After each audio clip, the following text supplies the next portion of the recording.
ഒരു നാഥനില്ല കളരി പോലെയാണ് സത്യത്തിൽ ബേപ്പൂർ മണ്ഡലത്തിൽ കാണുന്നത്. ഈ പുറമേക്കുള്ള ഈ മോഡി പിടിപ്പിക്കലപ്പുറം വിദ്യാഭ്യാസമായാലും ഹെൽത്തായാലും കുടിവെള്ള പദ്ധതികളായാലും നിലവിലുണ്ടായിരുന്ന റിസോഴ്സിൻ്റെ തകർച്ച, കടലോര മേഖലയിലെ മനുഷ്യരുടെ സ്പെസിഫിക് ആയിട്ട് അവരുടെ പ്രശ്നങ്ങൾ, അവർക്ക് കിട്ടിയിരുന്ന സർക്കാരിൻ്റെ സബ്സിഡികൾ മുഴുവൻ നിർത്തലാക്കി, കുട്ടികൾക്ക് കിട്ടുന്ന സ്കോളർഷിപ്പ് കിട്ടുന്നില്ല, ഇങ്ങനെ തുടങ്ങിയിട്ട് പ്രശ്നങ്ങളേ ഉള്ളൂ.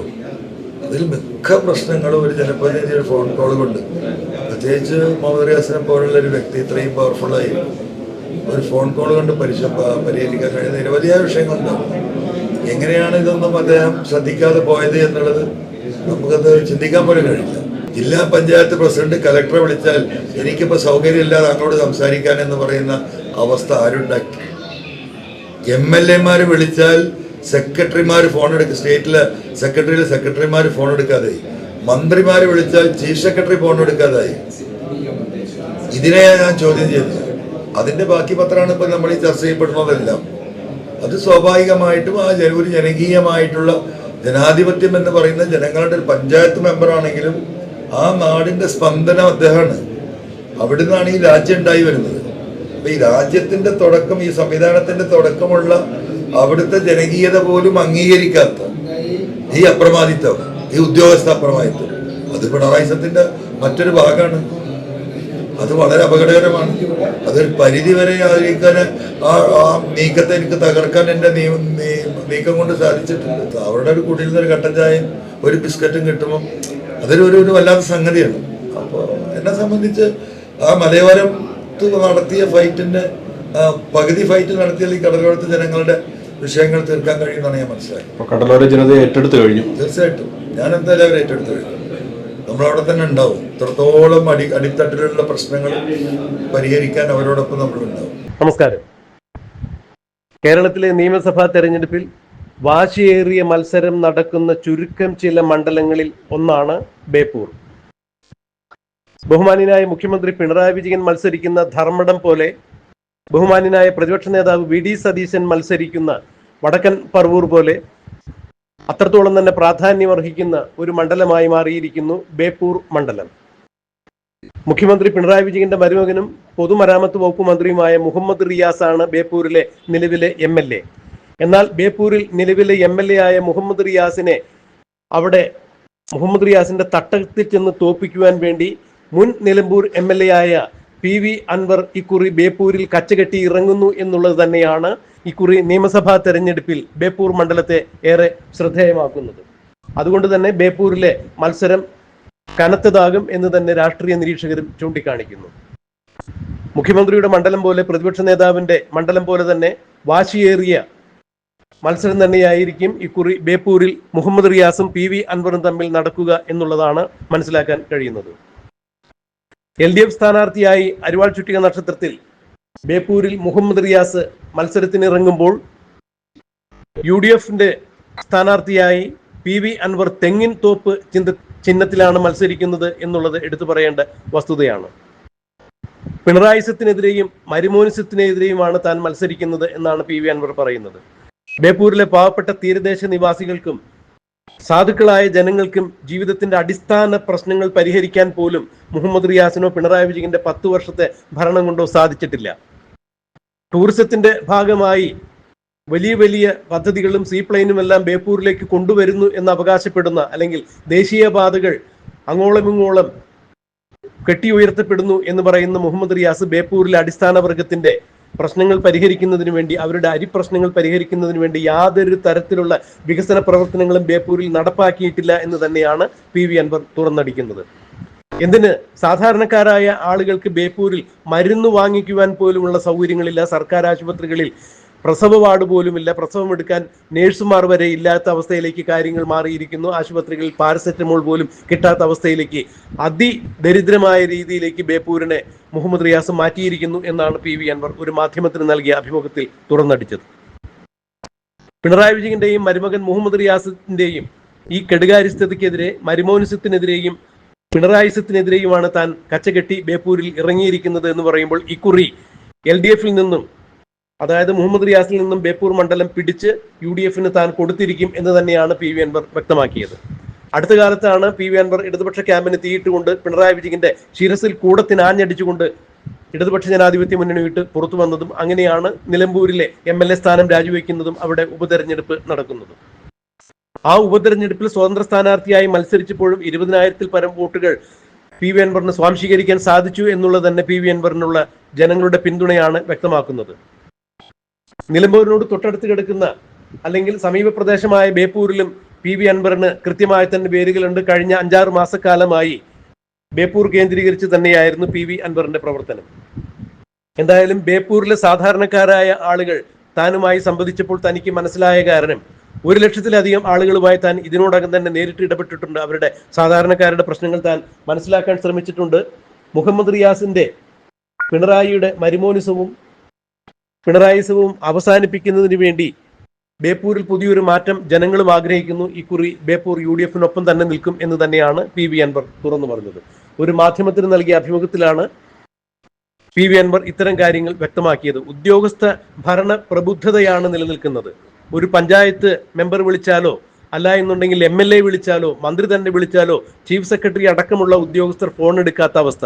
അവരുടെ തന്നിഷ്ടപ്രകാരം ഉദ്യോഗസ്ഥ ഭരണമാണ് നടക്കുന്നത്. പൊതുപ്രവർത്തകരെ മാനിക്കുന്നില്ല, ജനങ്ങളുടെ പ്രശ്നങ്ങൾ മനസ്സിലാക്കുന്നില്ല. ജനങ്ങൾ അവർ തെരഞ്ഞെടുത്ത പൊതുപ്രവർത്തകരെ, ജനാധിപത്യത്തിലൂടെ തെരഞ്ഞെടുത്ത പൊതുപ്രവർത്തകരെ ഉദ്യോഗസ്ഥ പ്രബുദ്ധതയുള്ള മേധാവികൾ അംഗീകരിക്കുന്നില്ല. ഉദ്യോഗസ്ഥരുടെ ഭരണമാണ് നടക്കുന്നത്. ഇതിനെതിരെയാണ് താൻ പോരാടുന്നത്.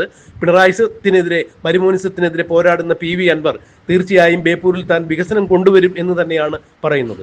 PV അൻവർ ഒരു മാധ്യമത്തിന് നൽകിയ അഭിമുഖത്തിന്റെ പ്രസക്ത ഭാഗങ്ങൾ നമുക്കൊന്ന് കേൾക്കാം. ഒരു തീപ്പാറു മത്സരം കാഴ്ചവെക്കുകയാണ്. എങ്ങനെയാണ് ഇപ്പോഴത്തെ ഒരു ഭൂരിപക്ഷത്തെ കുറിച്ചുള്ള കണക്കൂട്ടൽ? ഭൂരിപക്ഷത്തെ കുറിച്ചൊന്നും ഞാൻ കണക്കൂട്ടുന്നില്ല. നമ്മളെ സംബന്ധിച്ച് ഈ രാഷ്ട്രീയ പോരാട്ടത്തിൽ ഒരു വിജയത്തിൽ കുറഞ്ഞൊരു സംഗതിയും സാധ്യമല്ലല്ലോ. അപ്പോൾ അതിനു വേണ്ടിയിട്ടുള്ള കഠിനമായ പരിശ്രമം നടക്കുന്നുണ്ട്. ഞാനിപ്പോൾ ഈ കഴിഞ്ഞ 3 മാസത്തോളം അതേയായി. ജനുവരി 3-ന് അതെ ഒരു ലക്ഷത്തോളം ആളുകളെ ഇപ്പോൾ നമ്മൾ പേഴ്സണലായിട്ട് കണ്ടു. അതിൽ ഈ പറയുന്ന പോലെ 10,000-70,000 ആളുകളെ നമ്മൾ ഷെയ്ക്ക് ഹാൻഡ് ചെയ്തിട്ടുണ്ട്. അത്രയും ആളുകളെ നമ്മൾ വിഷ് ചെയ്തിട്ടുണ്ട്, ആളുകളുമായി സംവദിച്ചിട്ടുണ്ട്. എല്ലാ വിഭാഗത്തിലും തൊഴിലാളികളും സാധാരണക്കാരും കർഷകരും ട്രാൻസ്പോർട്ട് തൊഴിലാളികളും ചുമട്ട് തൊഴിലാളികൾ ഓട്ടോറിക്ഷ തൊഴിലാളികൾ ഇവിടുത്തെ കച്ചവടക്കാർ ഇവിടുത്തെ ക്ഷീരകർഷകർ സാധാ കർഷകർ ഒരാളുടെ പ്രവാസികൾ യൂത്ത് ഗേൾസ് എല്ലാവരുമായിട്ട് നമ്മൾ കമ്മ്യൂണിക്കേറ്റ് ചെയ്തിട്ടുണ്ട്. അപ്പോൾ അതിൽ നിന്നൊക്കെ കിട്ടിയൊരു ഫീഡ്ബാക്ക് തന്നെ വളരെ ദയനീയമാണ്. ഒരു നാഥനില്ല കളരി പോലെയാണ് സത്യത്തിൽ ബേപ്പൂർ മണ്ഡലത്തിൽ കാണുന്നത്. ഈ പുറമേക്കുള്ള ഈ മോഡി പിടിപ്പിക്കലപ്പുറം വിദ്യാഭ്യാസമായാലും ഹെൽത്തായാലും കുടിവെള്ള പദ്ധതികളായാലും നിലവിലുണ്ടായിരുന്ന തകർച്ച, കടലോര മേഖലയിലെ മനുഷ്യരുടെ സ്പെസിഫിക് ആയിട്ട് അവരുടെ പ്രശ്നങ്ങൾ, അവർക്ക് കിട്ടിയിരുന്ന സർക്കാരിൻ്റെ സബ്സിഡികൾ മുഴുവൻ നിർത്തലാക്കി, കുട്ടികൾക്ക് കിട്ടുന്ന സ്കോളർഷിപ്പ് കിട്ടുന്നില്ല, ഇങ്ങനെ തുടങ്ങിയിട്ട് പ്രശ്നങ്ങളേ ഉള്ളൂ. അതിൽ മിക്ക പ്രശ്നങ്ങളും ഒരു ജനപ്രതിനിധിയുടെ ഫോൺ കോൾ കൊണ്ട്, പ്രത്യേകിച്ച് മുഹമ്മദ് റിയാസിനെ പോലുള്ള ഒരു വ്യക്തി ഇത്രയും പവർഫുള്ളായി ഒരു ഫോൺ കോൾ കൊണ്ട് പരിഹരിക്കാൻ കഴിയുന്ന നിരവധിയായ വിഷയങ്ങളുണ്ടാവും. എങ്ങനെയാണ് ഇതൊന്നും അദ്ദേഹം ശ്രദ്ധിക്കാതെ പോയത് എന്നുള്ളത് നമുക്കത് ചിന്തിക്കാൻ പോലും കഴിയില്ല. അദ്ദേഹം അങ്ങനെ ആവേണ്ട ഒരാളല്ലല്ലോ. അദ്ദേഹം കമ്മ്യൂണിസ്റ്റ് ആശയവും ലൈനൊക്കെ ഉണ്ടായി SFI DYFI ഇങ്ങനെ കയറി വന്നിട്ട് ഒരു അധികാരം കിട്ടുമ്പോൾ പൂർണ്ണമായിട്ടൊരു മുതലാളിത്ത പക്ഷത്തേക്ക് അമിതാധികാര വാഞ്ചനയൊക്കെ എന്നാണ് ഞാനീ പറയുന്ന മരുമോനിസം എന്ന് പറയുന്നത്. മരുമോൻ എന്ന നിലക്ക് അദ്ദേഹത്തിന് ഗവൺമെന്റിൽ കിട്ടുന്ന സ്പെഷ്യൽ മിനിസ്ട്രിയിൽ കിട്ടുന്ന സ്പെഷ്യൽ കൺസിഡറേഷൻ, അതിൻ്റെ അപ്രമായിത്വം, അതിനെയാണ് ഞാൻ ക്വസ്റ്റ്യൻ ചെയ്യുന്നത്. അതിന്റെ ദുരന്തം ഈ മണ്ണ് അനുഭവിക്കുന്നുണ്ട്. ഏറ്റവും ഒടുവിൽ പറയുന്നത് ബേപ്പൂരിൽ പണാധിപത്യം വാഴില്ലെന്നാണ്. പണം ആരെ കയ്യില എന്നുള്ളത് എല്ലാവർക്കും അറിയാലോ. ഈ കോരി മറിക്കുന്നത് ജനങ്ങൾ കാണുന്നുണ്ട്. പണം കൊണ്ട് എന്തും നടത്താം, പണം ഉണ്ടാക്കി വെച്ചിട്ടുണ്ട് എന്നുള്ളത് ജനങ്ങൾക്ക് തന്നെ ബോധ്യമുണ്ട്, നേരായ വഴിയിലല്ലാതെ. അപ്പോൾ അങ്ങനെയുള്ള പച്ചക്കളവുകൾ പറഞ്ഞ എന്നെ അപകീർത്തിപ്പെടുത്തിയെന്ന് വലിയ കളവ് പറയാം. കളവും ചതിയും വഞ്ചനയും, അതാണല്ലോ ഇപ്പോൾ ഈ 4 അപരന്മാരെ നിർത്തിയത്. അദ്ദേഹത്തിന് പേടിയില്ലെങ്കിൽ, ജനാധിപത്യത്തിൽ വിശ്വാസം ഉണ്ടെങ്കിൽ, അദ്ദേഹത്തിൻ്റെ വോട്ടർമാരിൽ അദ്ദേഹത്തിന് പ്രതീക്ഷ ഉണ്ടെങ്കിൽ അദ്ദേഹത്തിന് 4 അപരന്മാരെ നിർത്തിയത് ഇത് ജനാധിപത്യത്തെ കൊല ചെയ്യുകയാണ് എന്നാണ് ഇന്നലെ ഹൈക്കോടതി പറഞ്ഞത്. അപ്പോൾ ഏറ്റവും കൂടുതൽ അപരന്മാരെ നിർത്തിയ വ്യക്തി എന്ന നിലക്ക് അദ്ദേഹത്തിനെ തന്നെയാണല്ലോ കോടതി ഇന്നലെ സൂചിപ്പിച്ചിട്ടുള്ളത്. അപ്പോൾ ആ രീതിയിൽ കോടതി പോലും വിമർശിക്കപ്പെട്ട അവസ്ഥയിൽ പരാജയം ഉറപ്പായ ഒരു വ്യക്തി എന്ന നിലയ്ക്ക് ജനങ്ങൾക്ക് ബാക്കി കാര്യം തീരുമാനിക്കട്ടെ. കേരളീയരെ ഞെട്ടിച്ചുകൊണ്ടാണ് അങ്ങ് ഇടതുപക്ഷത്തിൻ്റെ ഭാഗമായി നിന്നെടുത്തുനിന്ന് മാറി നിൽക്കുന്നത്. ഇപ്പോഴെങ്ങനെ മലപ്പുറം ജില്ലാ വിഭജനം ഉൾപ്പെടെയുള്ള നിരവധി വിഷയങ്ങൾ അങ്ങ് ഉന്നയിച്ചു കഴിഞ്ഞിട്ടുണ്ട്. ഇനി പുതിയൊരു UDF സർക്കാർ വരികയാണെങ്കിൽ അതെങ്ങനെയൊക്കെ മുന്നോട്ട് കൊണ്ടുപോകാനുള്ള പ്ലാനാണ്? ഈ ജനസംഖ്യ വർദ്ധിച്ചു നിൽക്കുന്ന ജില്ലകൾ വിഭജിക്കണമെന്ന കാര്യത്തിൽ എനിക്കൊരു തർക്കമില്ല. കാരണം അതിൻ്റെ ഒരുപാട് ദോഷങ്ങൾ അനുഭവിക്കുന്ന ഒരുപാട് ജില്ലകൾ ഈ മണ്ഡലത്തിലുണ്ട്. എന്തിനിപ്പോൾ ജില്ലാ കളക്ടർ ഇപ്പോൾ ഒരു മാസം മുമ്പാണ് അദ്ദേഹം റിട്ടയർ ചെയ്ത് പോകുന്നത്. അപ്പോഴും ആ മീറ്റിങ്ങിൽ പോലും അദ്ദേഹം യാത്രായപ്പ് യോഗത്തിൽ പോലും അദ്ദേഹം പറഞ്ഞത് ജില്ല വിഭജിക്കണമെന്ന്. 3 വർഷം അവിടെ കളക്ടറായിരുന്നാണ്. അദ്ദേഹത്തിന് അത് മനസ്സിലായി ഈ രീതിയിൽ ഇതിനെ കൊണ്ടുപോകാൻ കഴിയില്ല എന്നുള്ളത്. അപ്പോൾ അത്തരം വിഷയങ്ങളൊക്കെ ജനകീയ വിഷയങ്ങളാണ്. ആ ജനകീയ വിഷയങ്ങളൊക്കെ പഠിച്ച് അതിന് പരിഹാരം ഉണ്ടാക്കുമെന്ന് തന്നെയാണ് UDF പറഞ്ഞിട്ടുള്ളത്. അപ്പോൾ ആ തരത്തിലുള്ള വിഷയങ്ങളിൽ ഇപ്പം ഈ മലയോര വിഷയങ്ങൾ വന്യജീവി ഞാൻ ഏറ്റെടുത്ത വലിയൊരു വിഷയമാണ്. അതൊരു ഒരു പരിധി വരെ എനിക്കതിൽ വിജയിക്കാൻ കഴിഞ്ഞിട്ട് ജനങ്ങൾ. അതുപോലെ തന്നെയാണ് ഈ കടലോര വിഷയങ്ങൾ, CRZ കോസ്റ്റൽ റെഗുലൈസേഷൻ. ലോകത്ത് വികസനം നടക്കുന്നത് മുഴുവൻ കടലിലാണ്. ദുബായി പോയാലും സിംഗപ്പൂർ പോയാലും ഒക്കെ യൂറോപ്പിൽ പോയാലൊക്കെ വലിയ നിർമ്മിതികളാണ് കടൽ തൂർത്ത് നടന്നുകൊണ്ടിരിക്കുന്നത്. ജനങ്ങൾ വർദ്ധിക്കണം, ജനങ്ങൾക്ക് സിറ്റിയിൽ തന്നെ ജീവിക്കണം. സിറ്റിയുടെ കരയിലാണ് കടലുള്ളത്, തീരത്താണ് കടലുള്ളത്. അപ്പോൾ വികസിക്കാൻ അതേ മാർഗം.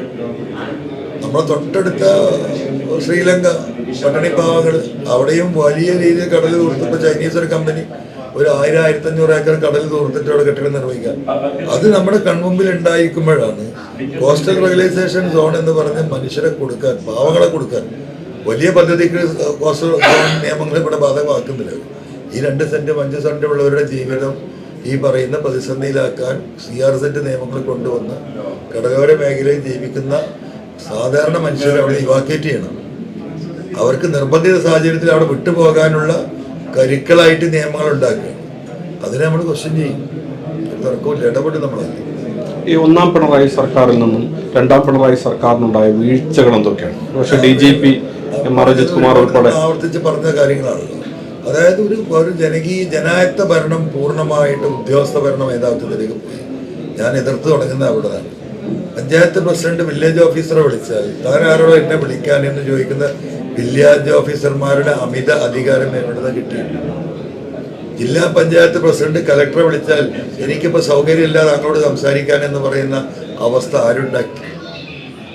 MLA വിളിച്ചാൽ സെക്രട്ടറിമാർ ഫോൺ എടുക്കുക, സ്റ്റേറ്റിലെ സെക്രട്ടറിമാർ ഫോൺ എടുക്കാതായി. മന്ത്രിമാർ വിളിച്ചാൽ ചീഫ് സെക്രട്ടറി ഫോൺ എടുക്കാതായി.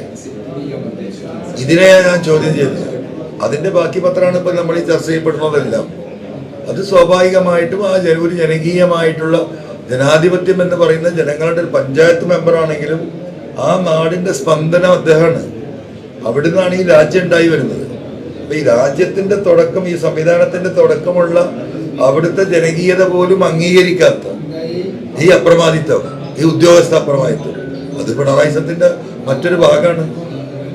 അത് വളരെ അപകടകരമാണ്.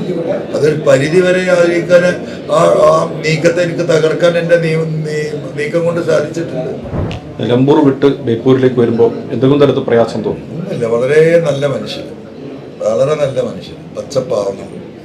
നമ്മളിപ്പോൾ പാവങ്ങളുമായിട്ട് ഇൻട്രാക്ട് ചെയ്യുമ്പോൾ നമുക്കറിയാം. നമ്മളിപ്പോൾ ഈ മലയോര കർഷകരായിട്ട് ഇൻട്രാക്ട് ചെയ്യുമ്പോൾ നമുക്കുള്ളൊരു സുഗന്ധം, ഒരു കട്ടൻ ചായ, ഒരു കഷ്ണം കപ്പയും കിട്ടില്ല, അതൊരു രസം. അതേപോലെ ഉള്ളു ഒന്നും പ്രതീക്ഷിച്ചിട്ടല്ല അവർ തരുന്നത്. നമ്മളോടുള്ള സ്നേഹവും ഇഷ്ടമാണ്. വേറെ സ്ഥലങ്ങളിൽ നമുക്കൊരു ചായയും ഒരു എന്താ പറയുക ഒരു ക്യാഷ് നോട്ടൊക്കെ തരുമ്പോൾ നമുക്ക് എന്താ പറയുക ആ ഒരു ഫീലിംഗ് നമുക്ക് കിട്ടില്ല. അതുപോലെ തന്നെയാണ് ഇപ്പോൾ ഈ കടലോരത്തെ മനുഷ്യരുടെ അവസ്ഥ. അവരുടെ ഒരു കുടിയിൽ നിന്നൊരു കട്ടൻ ചായയും ഒരു ബിസ്ക്കറ്റും കിട്ടുമ്പോൾ അതൊരു വല്ലാത്ത സംഗതിയാണ്. അപ്പോൾ എന്നെ സംബന്ധിച്ച് ആ മലയോരത്ത് നടത്തിയ ഫൈറ്റിൻ്റെ പകുതി ഫൈറ്റ് നടത്തിയാൽ ഈ കടലോരത്തെ ജനങ്ങളുടെ വിഷയങ്ങൾ തീർക്കാൻ കഴിയുമെന്നാണ് ഞാൻ മനസ്സിലാക്കുന്നത്. കടലോര ജനതയെ ഏറ്റെടുത്ത് കഴിഞ്ഞു. തീർച്ചയായിട്ടും ഞാൻ എന്തായാലും അവർ ഏറ്റെടുത്ത് കഴിഞ്ഞു.